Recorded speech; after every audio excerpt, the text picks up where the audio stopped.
Good morning students.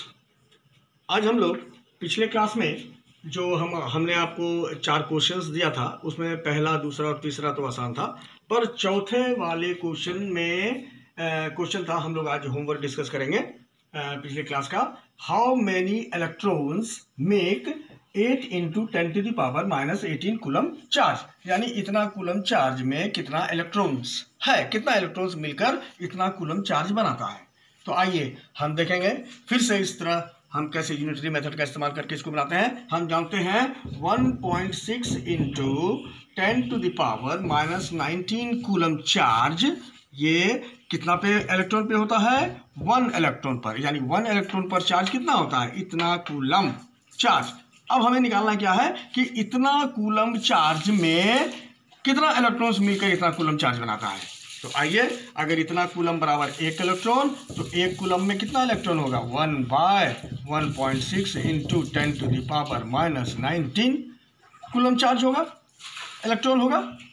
अब क्या है कि 8 इंटू 10⁻18 कूलम चार्ज इसको तो क्या होगा? 1/1.6 इंटू 10⁻⁻19 इंटू 8 इंटू 10⁻⁻18 इलेक्ट्रॉन्स। अब आइए, अब इसको कैसे सॉल्व करेंगे हम देखेंगे। फिर से एक्सपोनेंट इंडिसेस का इस्तेमाल करेंगे हम यहाँ पर। 8 इंटू 10 लिख देंगे इसको 8 इंटू 10⁻⁻18, और ये 10⁻⁻19 को इसको भी हम ऊपर लेके जाएंगे। तो डिनोमिनेटर से जब वो न्यूमरेटर में शिफ्ट होता है तो वैसी स्थिति में क्या होता है? ये पॉजिटिव साइन में कन्वर्ट हो जाता है, एंड बाय 1.6। अब आइए इधर आ जाइए। अब देखिए कि 8 है इंटू 10⁻⁻18 इंटू 10⁻+19। इसका मतलब क्या हुआ कि ये बेस सेम है, तो पावर क्या हो जाएगा? आपस में घट जाएगा, और घट के क्या हो जाएगा? -18 + 19 इंटू 10⁻⁻18 + 19 बाय 1.6। जैसे हम लोग कल किए थे, इसको भी उसी तरह क्या करेंगे? डेसिमल को जब हम हटाएंगे तो एक ऊपर चले जाएगा, यानी इंटू 10 हो जाएगा ऊपर। तो 8 इंटू 10 ये कितना हो गया? 80/16 इंटू 10⁻19 - 18 = 1, यानी 10 पे पावर 1 का मतलब 10। नाउ 16 5 जा 80 = 50 इलेक्ट्रॉन्स, यानी इतना इलेक्ट्रॉन्स मिलकर इतना कूलम चार्ज बनाता है। तो हाउ मेनी इलेक्ट्रॉन्स का सॉल्यूशन आपको कितना मिल गया भाई? 50 इलेक्ट्रॉन्स। पिछले क्लास में हम लोगों ने चार्जेस के विषय में पढ़ा और इलेक्ट्रिसिटी के विषय में पढ़ा कि flow of electrons is only called current electricity. लेकिन अब इलेक्ट्रॉन्स जब तक फ्लो होगा नहीं, करंट इलेक्ट्रिसिटी की बात आएगी नहीं। तो अब सवाल उठता है कि इलेक्ट्रॉन को फ्लो तो हमें कराना पड़ेगा, तो इलेक्ट्रॉन को फ्लो हम कैसे करा सकते हैं? तो इलेक्ट्रॉन्स के फ्लो कराने के लिए हमें एक टर्म की जानकारी बहुत ही जरूरी है, और उस टर्म का नाम है पोटेंशियल।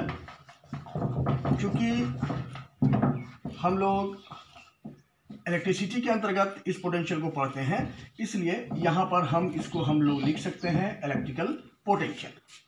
अब सवाल उठता है, इस पोटेंशियल को हम लोग स्टेप वाइज हम लोग डिफाइन करते रहेंगे। सबसे पहले एक छोटा सा डेफिनेशन हम आपको देते हैं। पोटेंशियल के अर्थ को अच्छी तरह पहले समझना है। पोटेंशियल है क्या चीज़ रिगार्डिंग इलेक्ट्रिसिटी? पोटेंशियल का मतलब होता है एक्यूमुलेशन ऑफ चार्जेस। जैसे हमने यहाँ पर चार्ज को जमा कर दिया, यहाँ पर भी जमा कर दिया। मान लेते हैं ये प्लस चार्ज है और यहाँ पर निगेटिव चार्ज है, तो यहाँ पर निगेटिव चार्ज का जमा बड़ा है, एक्यूमुलेशन है। यहाँ पर पॉजिटिव चार्जेस का जमा बड़ा है, तो इसी को हम लोग कहते हैं पोटेंशियल। ये भी पोटेंशियल है और ये भी पोटेंशियल है। अब सवाल उठता है, ये निगेटिव है, तो क्या ये निगेटिव पोटेंशियल है? इसको हम लोग लो पोटेंशियल के नाम से जानते हैं, इसको हम लोग हाई पोटेंशियल के नाम से जानते हैं। यानी accumulation of positive charges is called high potential और accumulation of negative charges is called low potential. तो पोटेंशियल का मतलब अभी हम लोगों ने क्या समझा, it is simply accumulation of charges. अब धीरे धीरे हम लोग इसको कैसे मॉडिफाई करेंगे अभी हम लोग देखते हैं.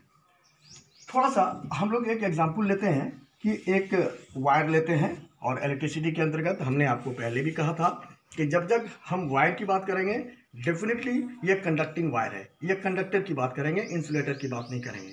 इंसुलेटर की बात स्टैटिक इलेक्ट्रिसिटी में होता है और हम लोग करंट इलेक्ट्रिसिटी पढ़ रहे हैं. जब भी वायर की बात करेंगे वो हमेशा हमेशा कंडक्टिंग वायर होगा, कंडक्टर होगा. एक वायर यहाँ पर लेते हैं. डेफिनेटली हम लोग चांदी का ले नहीं सकते, सिल्वर का ले नहीं सकते, वो थोड़ा कॉस्टली होता है. तो हम लोग क्या करेंगे, कॉपर का वायर लेते हैं, वो बेस्ट कंडक्टर है. इस कॉपर वायर में प्लस माइनस हम लोग पहले भी पढ़े हैं, केमिस्ट्री में भी आप लोगों ने पढ़ा होगा. Number of protons is equal to number of electrons. दोनों का मैग्नीट्यूड सेम रहता है.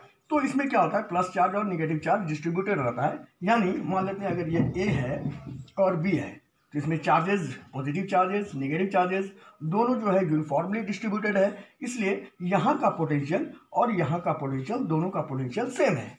तो यहाँ पर हमें करंट का झटका छूने पर झटका नहीं लग रहा है. लेकिन किसी भी माध्यम से, किसी भी सोर्स से अगर हम आइदर प्लस और माइनस चार्ज हम कोशिश करेंगे, इलेक्ट्रॉन्स को हम किसी भी तरह हम लाकर इस एंड पर, अगर हम बहुत सारा माइनस चार्ज अगर हम इस एंड पर जैसे ही लाकर हम यहाँ पर छोड़ेंगे तो चूंकि ये कंडक्टर है तो ये इलेक्ट्रॉन्स क्या करेगा, यहाँ से फ्लो होना शुरू हो जाएगा, होते होते होते होते प्लस पर जाएगा. और कन्वेंशनली फिजिक्स में ऐसा एज्यूम किया गया है कि अगर इलेक्ट्रॉन्स एक सिरे से दूसरे सिरे की तरफ अगर फ्लो कर रहा है तो कन्वेंशनली प्लस चार्ज जो है, ऐसा माना गया है कि प्लस चार्ज जो है वो बी से ए की तरफ आ रहा है. Flow of electrons from A to B और flow of positive charges from B to A. और फिजिक्स की दुनिया में, करंट इलेक्ट्रिसिटी की दुनिया में फ्लो ऑफ पॉजिटिव चार्जेस को ही करंट माना गया. यानी जिस डायरेक्शन से पॉजिटिव चार्ज फ्लो करेगा, इसको दूसरे अर्थ में हम इसको इस तरह से समझ सकते हैं कि फ्लो ऑफ इलेक्ट्रॉन्स का जो डायरेक्शन होगा उसके ठीक अपोजिट डायरेक्शन में करंट का डायरेक्शन होगा. यानी यहाँ पर इलेक्ट्रॉन फ्लो कर रहा है ए से बी की तरफ और करंट का जो डायरेक्शन होगा वो बी के ए की तरफ. तो ये चीज़ जो हम करंट का डायरेक्शन अभी हम लोग जान पाए, वो किसके कारण जान पाए, this is due to the potential. ये चार्ज हम थोड़ा सा यहाँ पर पोटेंशियल डाले तो इसका मतलब क्या हो गया, पहले ए और बी एंड का पोटेंशियल जीरो था, लेकिन अब जैसे ही हम एक्स्ट्रा निगेटिव चार्ज यहाँ पर हम ए पर डालना शुरू किए, हम देखें इलेक्ट्रॉन का बहना शुरू हो गया. ए पर जैसे ही इलेक्ट्रॉन डाले, इसका मतलब अब एंड ए और एंड बी इस दोनों का पोटेंशियल सेम नहीं रहा. इसका मतलब एंड ए और एंड बी में कुछ ना कुछ पोटेंशियल में डिफरेंस है. समझ आ रहा है, पोटेंशियल के साथ हम पोटेंशियल डिफरेंस को किस तरह रिलेट कर रहे हैं. तो एंड ए और एंड बी इस दोनों एंड के पोटेंशियल में जैसे ही कुछ डिफरेंस हुआ, पहले पोटेंशियल डिफरेंस जीरो था क्योंकि यहाँ का पोटेंशियल यहाँ का पोटेंशियल बराबर था मैग्नीट्यूड में.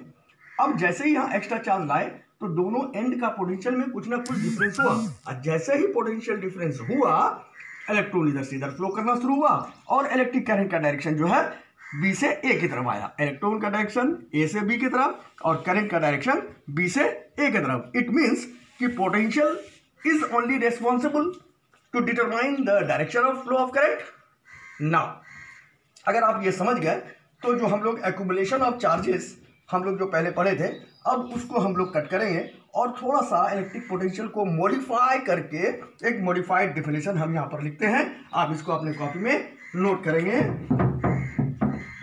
इलेक्ट्रिकल पोटेंशियल क्या हो गया, it is the condition, it is the state or condition which determines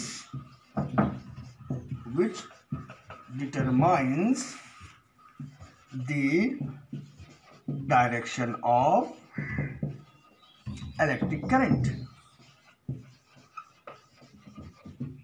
electric current, फिर से मैं एक बार इसको दोहरा दूं.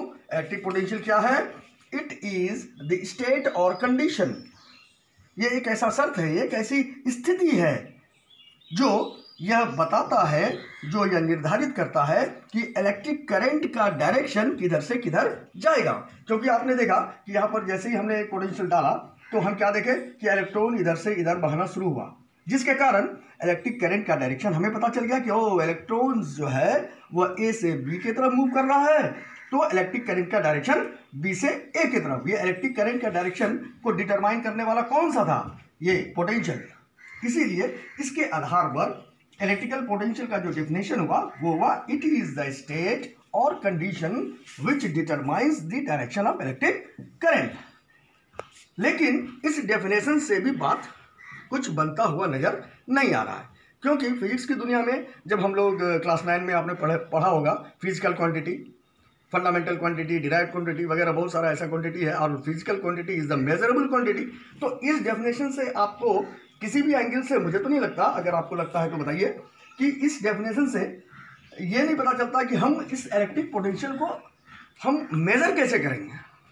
मेज़र तो करना पड़ेगा, जब तक हम मेज़र इसको करेंगे नहीं तब तक हम अप्रोप्रिएट मेजरमेंट कर नहीं सकते, किसी नतीजे पर निकल नहीं सकते, किसी कंक्लूजन पर नहीं पहुंच सकते, और जब किसी कंक्लूजन पर नहीं पहुंचेंगे तो बेकार है फिर ये पढ़ाई। इसलिए अब हम लोग इस डेफिनेशन को भी थोड़ा सा और मॉडिफाई करेंगे। अब देखिए, अभी हम लोगों ने इलेक्ट्रिकल पोटेंशियल का एक डेफिनेशन पढ़ा कि potential is the state or condition which determines the direction of electric current.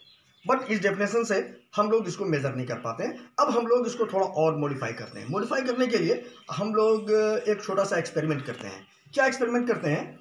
Charge को हम लोग क्यू से डिनोट करते हैं, और चूंकि करंट का जो डायरेक्शन होता है और वो पॉजिटिव चार्जेस का डायरेक्शन को एज्यूम किया जाता है, इसलिए यहाँ पर हम लोग एक छोटा सा एक्सपेरिमेंट करेंगे कि ये एक प्लस क्यू एक टेस्ट चार्ज के रूप में हम किसी एक पर्टिकुलर पॉइंट पे हम एक प्लस क्यू चार्ज रख देते हैं। अब जैसे कहीं पर भी एक मैग्नेट रखा जाता है तो मैग्नेटिक लाइंस ऑफ फोर्स जहाँ जहाँ तक पहुँचता है वहाँ तक उसकी फील्ड होती है, मैग्नेटिक फील्ड। तो चूंकि ये इलेक्ट्रिकल चार्ज है तो इसका भी अपना कहीं ना कहीं किसी क्षेत्र तक, किसी सीमा तक उसका एक इन्फ्लुएंस होगा। मान लेते हैं कि इसका इन्फ्लुएंस यहाँ तक है, तो ये सारा फील्ड जो है इसको कहते हैं हम लोग इलेक्ट्रिकल फील्ड। यहाँ पे इस पॉइंट पे हमने इस प्लस क्यू, जिसको कि हम लोग एक टेस्ट चार्ज के रूप में मानते हैं, इसको यहाँ पर इस पॉइंट पर हम लोगों ने रख छोड़ा। अब एक दूसरा प्लस क्यू चार्ज, उसको हम लोग क्या करते हैं, एकदम इन्फिनिटी से उसको लेकर आते हैं, लेकर आते हैं, यहां तक तो कहीं कोई समस्या नहीं है। प्लस क्यू चार्ज को, एक दूसरा प्लस क्यू चार्ज को जिसको हम इन्फिनिटी से लेकर आ रहे हैं, यहां तक आने में कोई दिक्कत नहीं है, कोई परेशानी नहीं है। लेकिन जैसे ही ये इस टेस्ट चार्ज के इन्फ्लुएंस में आता है, इसके इलेक्ट्रिक फील्ड में जैसे ही ये प्रवेश करने का प्रयास करता है, यह कहता है खबरदार, मेरे एरिया में कहां। कारण क्या है, हम लोग पहले भी पढ़ चुके हैं, same charges repel each other. तो ये जो टेस्ट चार्ज है वो क्या करेगा, इस प्लस क्यू चार्ज को, यूनिट पॉजिटिव चार्ज को ये क्या करेगा, रिपेल करेगा। लेकिन इस प्लस क्यू चार्ज को हम इन्फिनिटी से लेकर इतनी मेहनत से लेकर आ रहे हैं, तो इसको तो इस पर्टिकुलर पॉइंट तक तो आना ही होगा ना। तो इसको, इसके विपरीत अगर इसको यहां से यहां तक आना है तो इसके द्वारा जो रिपल्सिव फोर्स ये जो क्रिएट कर रहा है, तो उस रिपल्सिव फोर्स को यह ओवरकम करके इसको यहां तक आना होगा। तो यहां से जब इस रिपल्सिव फोर्स को, यह प्लस क्यू यहां से यहां तक आएगा, तो इस रिपल्सिव फोर्स को ओवरकम करने में उसको वर्क करना पड़ेगा, उसको कुछ काम करना पड़ेगा। और जितना काम करना पड़ेगा ना, इस यूनिट पॉजिटिव चार्ज को इन्फिनिटी से लेकर इस पर्टिकुलर पॉइंट तक लाने में, उसी वर्क को हम कहते हैं electric potential. Now note it down, define electrical potential. तो इसको हम किस तरह डिफाइन करेंगे, it is the amount of work done in bringing or moving, we can say in moving, bringing also we can say electric potential, it is the amount of work done in moving a unit, गौर करेंगे, a unit positive charge from infinity to the particular point.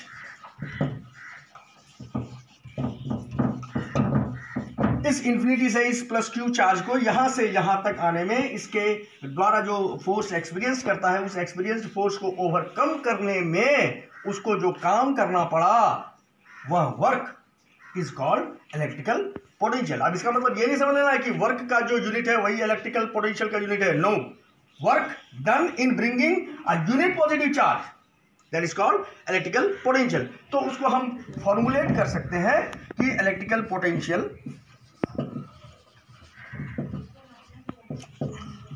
Is equal to work done by Q, unit positive charge.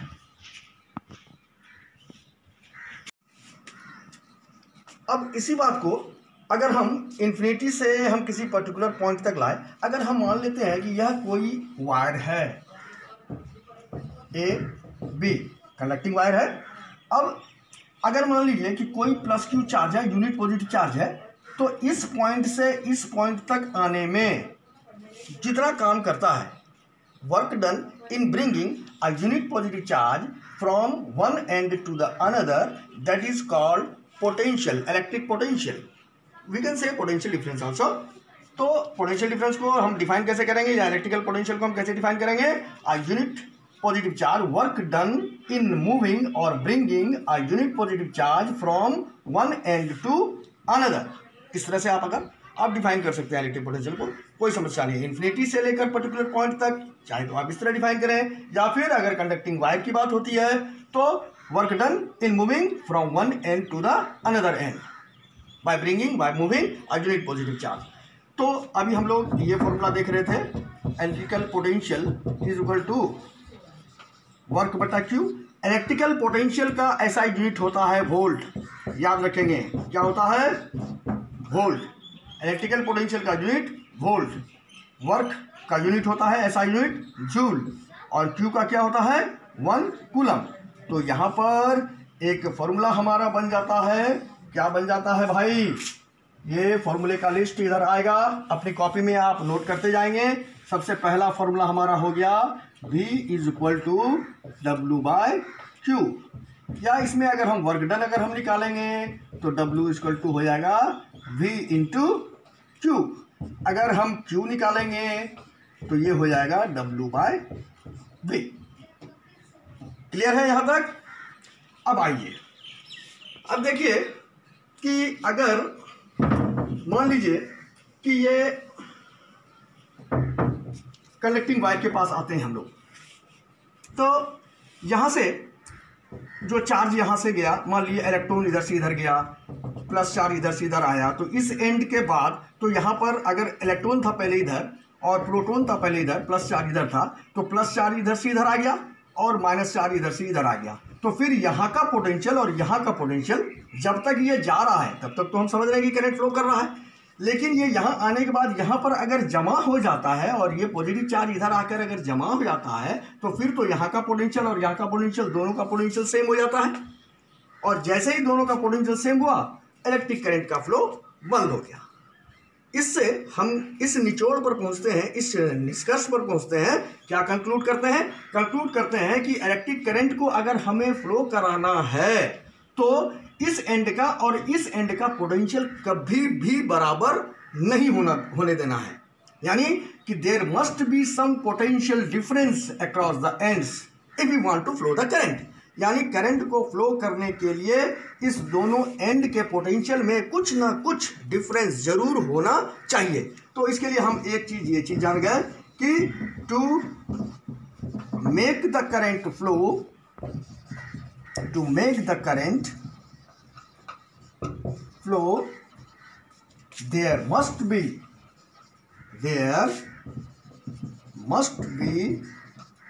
some potential difference।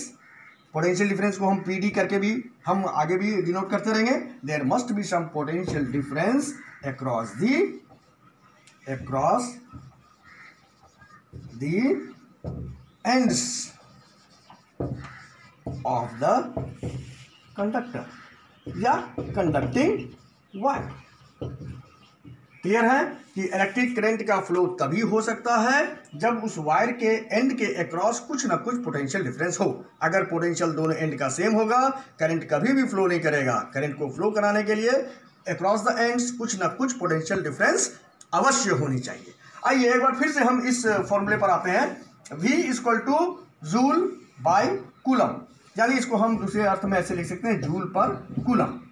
अगर कोई आपको पूछ दे, ये आपके CBSE multiplication का ये बड़ा ही स्ट्राइकिंग क्वेश्चन है। क्वेश्चन क्या है?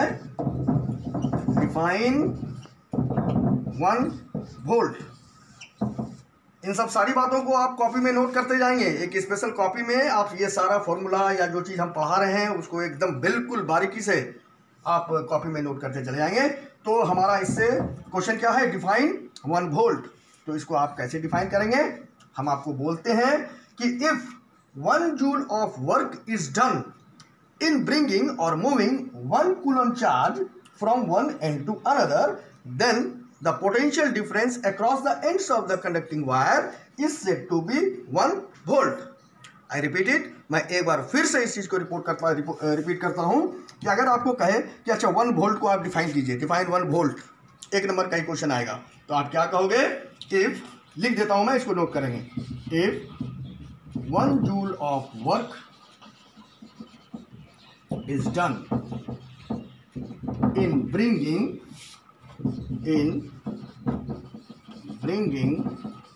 और moving, you can say 1 joule of work is done in bringing or moving a unit positive charge, that is 1 coulomb, from one end to the other, then potential difference or electrical potential is said to be 1 volt। अब देखिए, जो अभी हम लोगों ने पढ़ा electric potential के विषय में, उसका ये फॉर्मूला जो है यहाँ पर हमने लिखा है, आपने अपने कॉपी में नोट किया होगा। अब इससे रिलेटेड हम एक न्यूमेरिकल्स आपको एक छोटा सा दे रहे हैं, आप जरा देखिएगा। ए particle with a charge of 2.5 coulomb is moved from a point A of potential 40 volt to another point B of potential 110 volt. Calculate the work done. तो अब देखिए, अब इसको हम लोग कैसे सॉल्यूशन करते हैं, जरा सा ध्यान दीजिएगा इसके ऊपर। चलिए इसका हम एक रफ डायग्राम बना लेते हैं। मान लेते हैं ये एक एंड A है, दूसरा एंड B है। हम देख रहे हैं क्या कि एक पॉइंट A से, जिसका कि पोटेंशियल कितना है 40 वोल्ट, यानी VA, ये दिया हुआ है 40 वोल्ट, और यहाँ पर B का क्या है 110 वोल्ट, 110 वोल्ट, यानी potential difference at B is equal to 110 volt. तो क्या कर रहा है? Move from a point A, इतना कूलम चार्ज 2.5 कूलम चार्ज को हम A से घसीटते हुए, ड्रिफ्ट करते हुए हम क्या करते हैं? B तक लाते हैं। तो यहां से यहां तक आने में यहां का पोटेंशियल दिया हुआ है, यहां का पोटेंशियल दिया हुआ है, और 2.5 कूलम चार्ज को A से हम B तक मूव कराने में कितना काम करेंगे, या इस चार्ज के द्वारा कितना वर्क डन होगा, यही निकालना है। यानी हम सबसे पहले क्या करेंगे भाई? इसका पोटेंशियल डिफरेंस निकालेंगे, यानी वोल्ट निकालेंगे। तो पोटेंशियल डिफरेंस क्या हो जाएगा? VB माइनस VA, यानी 110 माइनस 40, कितना हो गया? 70 वोल्ट। यानी V हमारा दिया हुआ है 70 वोल्ट और Q दिया हुआ है 2.5 कूलम। क्लियर है? तो हमें क्या निकालना है? वर्क निकालना है। वर्क बराबर हाउ। तो वर्क के लिए हमारा फॉर्मूला क्या है?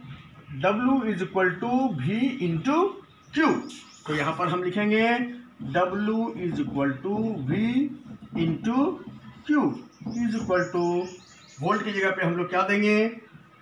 70 इंटू 2.5 इसको जब हम लोग सॉल्यूशन करेंगे तो क्या हो जाएगा, 25 into 7 is equal to 175 joule. This is the appropriate answer. आप समझ में आ गया कि अगर 2.5 कूलम चार्ज को एंड ए से एंड बी तक अगर हम लाते हैं तो इस चार्ज के द्वारा कितना काम किया गया। तो आप देख लीजिए, इस फॉर्मूले का इस्तेमाल करेंगे, W = V × Q।